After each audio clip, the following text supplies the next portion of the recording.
ঢাকার কেরানীগঞ্জে গৃহশিক্ষকের বাসা থেকে মা মেয়ের গলিত মরদেহ উদ্ধার করেছে পুলিশ।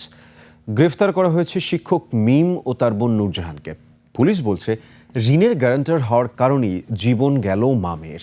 এদিকে আদালতে জবানবন্দি দিচ্ছেন মূল অভিযুক্ত শিক্ষিকা মিম। মনোয়ার হুসাইনের desk report. I am Ox. ঘরের মধ্যে মা ও মেয়ের পচা গলা মরদেহ। মা রোকেয়ার মরদেহ বস্তা ভরে খাটের নিচে, আর মেয়ে ফাতেমার মরদেহ রাখা ঘরের ফল সিলিংয়ে। আর এর মধ্যেই দুই সন্তান ও স্বামীকে নিয়ে গৃহশিক্ষক মিম 22 দিন ধরে বসবাস করেন।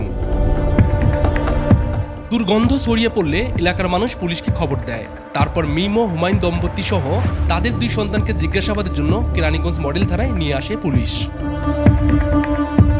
নিহত রোকেয়ার স্বামী শাহিন রহমান জানান, স্ত্রী ও কন্যা 25শে ডিসেম্বর নিখোঁজ হওয়ার পর 27শে ডিসেম্বর অভিযুক্তদের নামে জিডি করেন তিনি। তবে বারবার বলার পরও গৃহশিক্ষক মিমের বাসা তল্লাশি করেনি পুলিশ। 20 দিন আমি থানায় প্রতিদিন এই 3-4 বার করে যাই, রাত 1টা-2টা পর্যন্ত বসে থাকি। আমি বলি, স্যার কোনো তথ্য আছে? বলে কি আমি মোবাইল দেখছি, সার্চ করেছি, মোবাইল খুলতেছে না। মোবাইল না খুললে আমরা কেমনে ধরবো? তল্লাশি করেন না, ওনার গেটের বাইরে ছিল, আর ওনার ভিতরে দাঁড়াইয়া বলতেছে যে স্যার এই তো আমাদের এখানে পড়তে আসছিল, পরে চলে গেছে।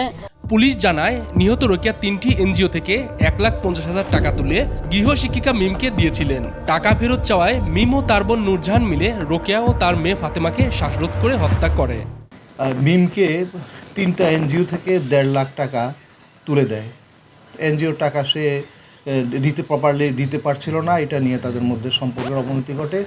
নূরজাহানের সাথে তাদের কিছু একটা নিয়ে কাটাকাটি ওটার উত্তেজনাবশতই নূরজাহান